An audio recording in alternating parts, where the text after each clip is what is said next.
Dark, shadowy walls, the kind that seem to hold their breath, their silence heavy with unseen things. Imagine living in a home where those very walls hold a dark secret, human remains hidden for years, waiting to be discovered. This is the chilling reality of hidden corpses found in walls. It's a terrifying thought, the idea that something so sinister could be concealed just inches beneath the surface of what we consider safe and familiar. Welcome to a journey into true crime's most haunting mysteries. From accidental entrapments to brutal murders, these discoveries span decades and continents. Each case a puzzle box of unanswered questions. Who were these victims, and how did their lives end within these walls? Today we'll dive into 6 shocking cases, from a teacher missing for 28 years to a serial killer's house of horrors. Get ready, some secrets are better left buried.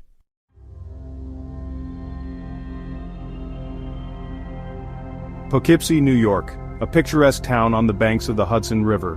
But beneath its charming exterior lies a darkness, a story that sends chills down your spine. Our journey begins in 2013, in a seemingly ordinary house on Vineyard Avenue. A contractor, hired for a routine renovation, began work in the basement. It was a typical basement, dim and musty, with a warren of small rooms framed by rough-hewn walls. As he began dismantling a wall, he expected to find old wiring, maybe some plumbing. What he found instead was far more sinister. Concealed behind the wall, wrapped in a tarp and plastic bags, lay a human skeleton. The discovery sent shockwaves through the quiet community. Who was this person? And how did their remains end up entombed in this basement? The investigation that followed would unearth a decades-old mystery, a missing person case gone cold, and a family torn apart by secrets.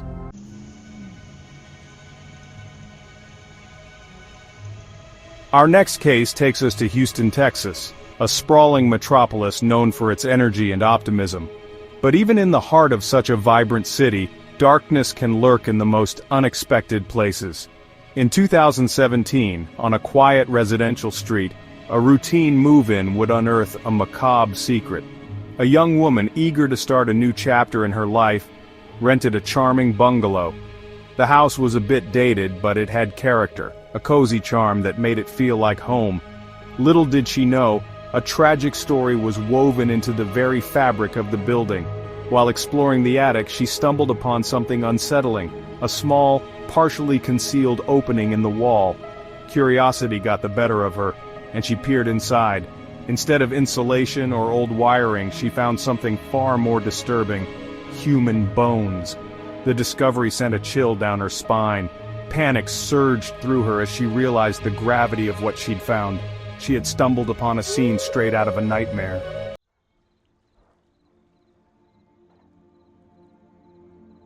In the heart of Cleveland, Ohio, a house on Imperial Avenue became a chilling testament to the darkness that can lurk beneath the surface of normalcy. This wasn't just a house, it was a carefully crafted trap, a place where terror reigned and lives were extinguished. The neighbors had complained for years about the stench, a putrid odor that clung to the air like a shroud. Little did they know, the source of that horrific smell was a truth too gruesome to imagine. Behind the home's unassuming facade, Anthony Sowell, a seemingly ordinary man, was living a double life. He was a predator hiding in plain sight, luring vulnerable women into his lair with promises of companionship and escape from their own troubles. But these women, often struggling with addiction and facing difficult life circumstances, were walking into a nightmare. Instead of finding solace, they encountered a monster who would steal their lives and discard their bodies like trash. On October 29, 2009, a woman named LaTundra Bryant reported that Anthony Sowell had attacked and raped her. When police arrived at the house on Imperial Avenue, they had no idea of the horror they were about to uncover. The stench that hit them was overwhelming, a nauseating blend of decay and death. As they began to search the premises, their worst fears were confirmed. In the living room, they stumbled upon 2 decomposing bodies.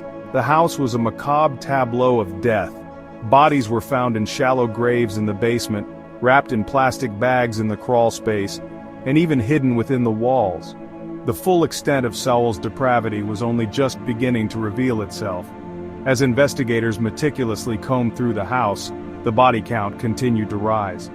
It was a grim discovery, one that would shake the city of Cleveland to its core and leave an enduring scar on the community. 11 women, 11 lives tragically cut short. Tanya Carmichael, Nancy Cobbs, Tishana Culver, Crystal Dozier, Talacia Fortson, Imelda Hunter, LaShonda Long, Michelle Mason, Kim Smith, Diane Turner, and Janice Webb. These were not just names on a list. These were mothers, daughters, sisters, and friends. Each victim had a story, a life filled with dreams, hopes, and loved ones who cared for them. But their stories were tragically intertwined with Sowell's reign of terror, their lives extinguished by a man who preyed on their vulnerability. Their families and friends were left grappling with unimaginable grief, their pain compounded by the horrifying circumstances of their loved ones' deaths. The community reeled in shock and disbelief, questioning how such evil could have gone unnoticed for so long. The victims' voices may have been silenced, but their memories lived on, fueling a collective demand for justice and a determination to ensure that such a tragedy would never happen again.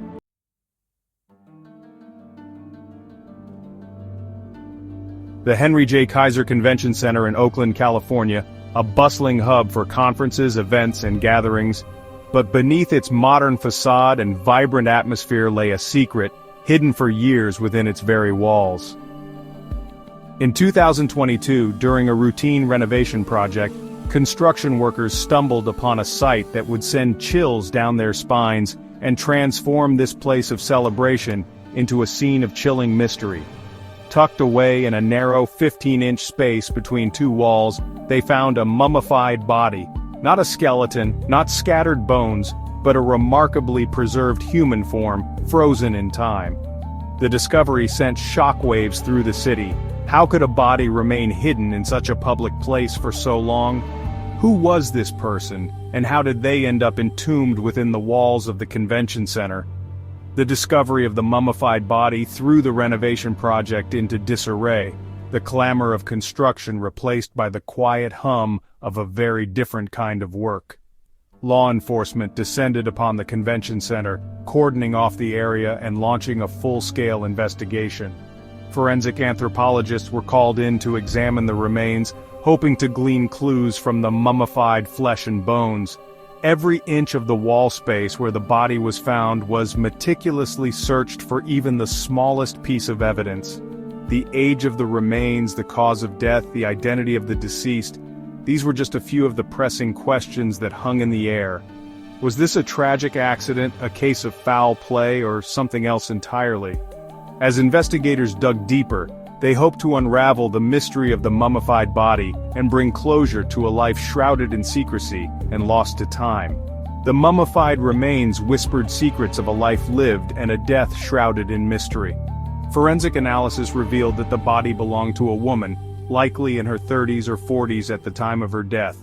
The position of the body, found curled up as if in a confined space, suggested she may have become trapped while still alive.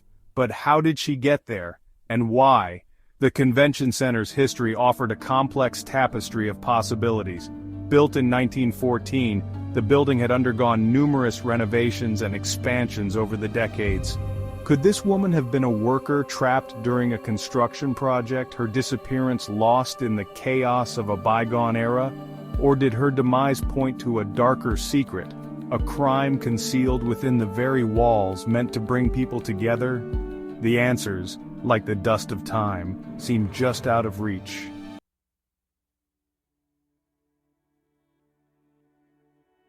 Tonala, Mexico, a town bathed in sun yet shrouded in shadows, shadows cast by a chilling discovery that shook the community to its core. In 2019, beneath the seemingly ordinary patio of a house, a scene of unimaginable horror was unearthed. It began with a tip, a whisper of something sinister. The authorities, responding to the unsettling lead, began to excavate. Each layer of earth removed brought them closer to a truth too gruesome to comprehend. The air grew thick with anticipation, fear, and the undeniable stench of death. As the excavation progressed, the ghastly reality of the situation began to dawn. This was no ordinary grave. This was a mass grave, a testament to unspeakable acts, 21 bodies. That's the number that stopped the nation. 21 lives cut short, discarded under a patio like macabre trophies. 21 families left with agonizing questions. The sheer scale of the atrocity was staggering. It painted a grim picture of the power and brutality of the cartels that operate with chilling impunity. Their grip on the region, a suffocating reality. Each body, a silent witness to the cartel's reign of terror. Each bone, a chilling reminder of the human cost of their ruthless operations. The discovery of the mass grave served as a stark reminder of the darkness that lurked beneath the surface. The investigation was complex, fraught with danger, the cartel's influence a menacing presence. But amidst the fear and uncertainty there was a glimmer of hope, the hope for justice, for answers. Among the families desperately seeking answers was Señora Rosario, her heart heavy with an unbearable grief. She was searching for her son Luis, who had vanished without a trace months earlier. Luis, a young man full of life, had simply disappeared one day. His disappearance, a terrifying echo of countless others in a region plagued by cartel violence. Señora Rosario, clinging to hope, refused to believe the worst. She tirelessly searched for him, plastering his pictures, knocking on doors, her hope dwindling with each passing day. The news of the mass grave hit her like a ton of bricks. Could her Luis be among the victims? The wait for identification was agonizing. Days turned into weeks, each moment an eternity. The uncertainty, a heavy shroud. Señora Rosario's story, a tragic reflection of the countless families torn apart by the cartel's brutality. The Jalisco New Generation Cartel, a name whispered in fear, a symbol of ruthlessness. Their control over the region absolute, their methods brutal and unforgiving. Drug trafficking, extortion, kidnapping, their criminal enterprise knew no bounds. Their power fueled by fear and silence. The mass grave, a chilling testament to their disregard for human life. The authorities believed the victims were likely individuals who had fallen foul of the cartel, rivals, informants, or those who simply refused to comply. Their bodies disposed of in the most callous manner. The discovery of the mass grave ignited a firestorm. It brought the cartel's brutality into sharp focus, forcing the authorities to act. But dismantling an organization so deeply entrenched was a daunting task. The investigation into the Tonala mass grave was complex and dangerous. The fear of cartel retaliation hung heavy in the air. Witnesses were reluctant to talk, their silence fueled by fear. Despite the challenges, the authorities pressed on, determined to bring the perpetrators to justice. Forensic experts meticulously examined the remains, piecing together the victims' identities, searching for clues. The investigation was about more than just identifying the victims. It was about breaking the cartel's grip on the region, about restoring a sense of security, about showing that impunity wouldn't be tolerated. But in a place where fear and silence often reign supreme, the question remained, could justice truly be served?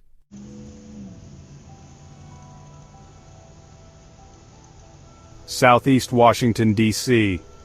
A neighborhood where life unfolded against a backdrop of bustling streets and quiet row houses. But behind the normalcy, a sinister secret festered within the walls of a nondescript home. It began with a smell, a foul, persistent odor emanating from a seemingly innocuous kitchen pantry. At first, residents dismissed it, attributing it to spoiled food or a plumbing issue, but the stench refused to dissipate. As days morphed into weeks, the odor intensified, becoming unbearable. Concerned neighbors alerted the authorities, their suspicions growing.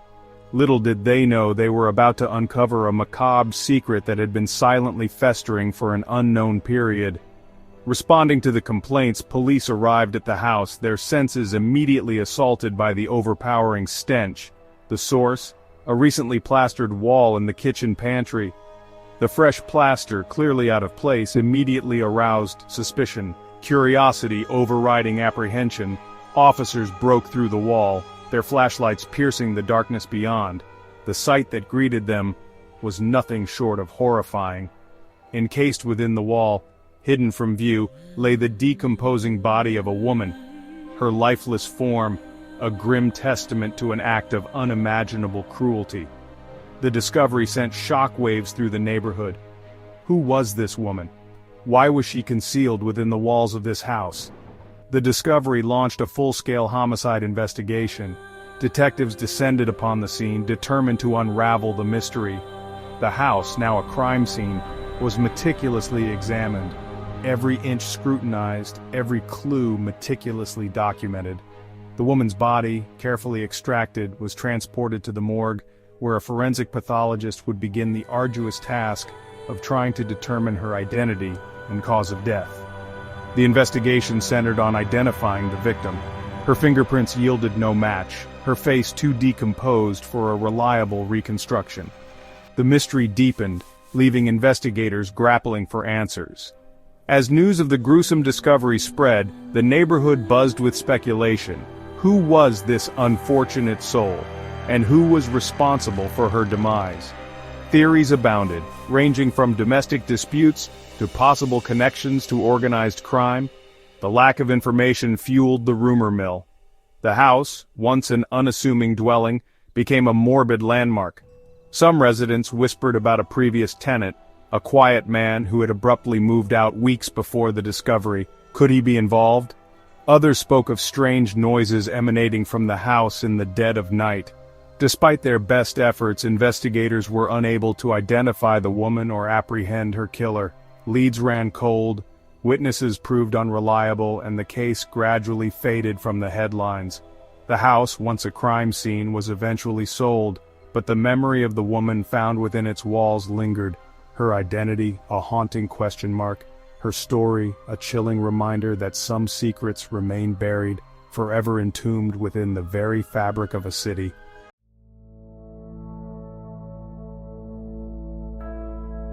From Joann Nichols entombed in a basement to the nameless soul trapped within a DC pantry, these walls whisper tales of tragedy and mystery.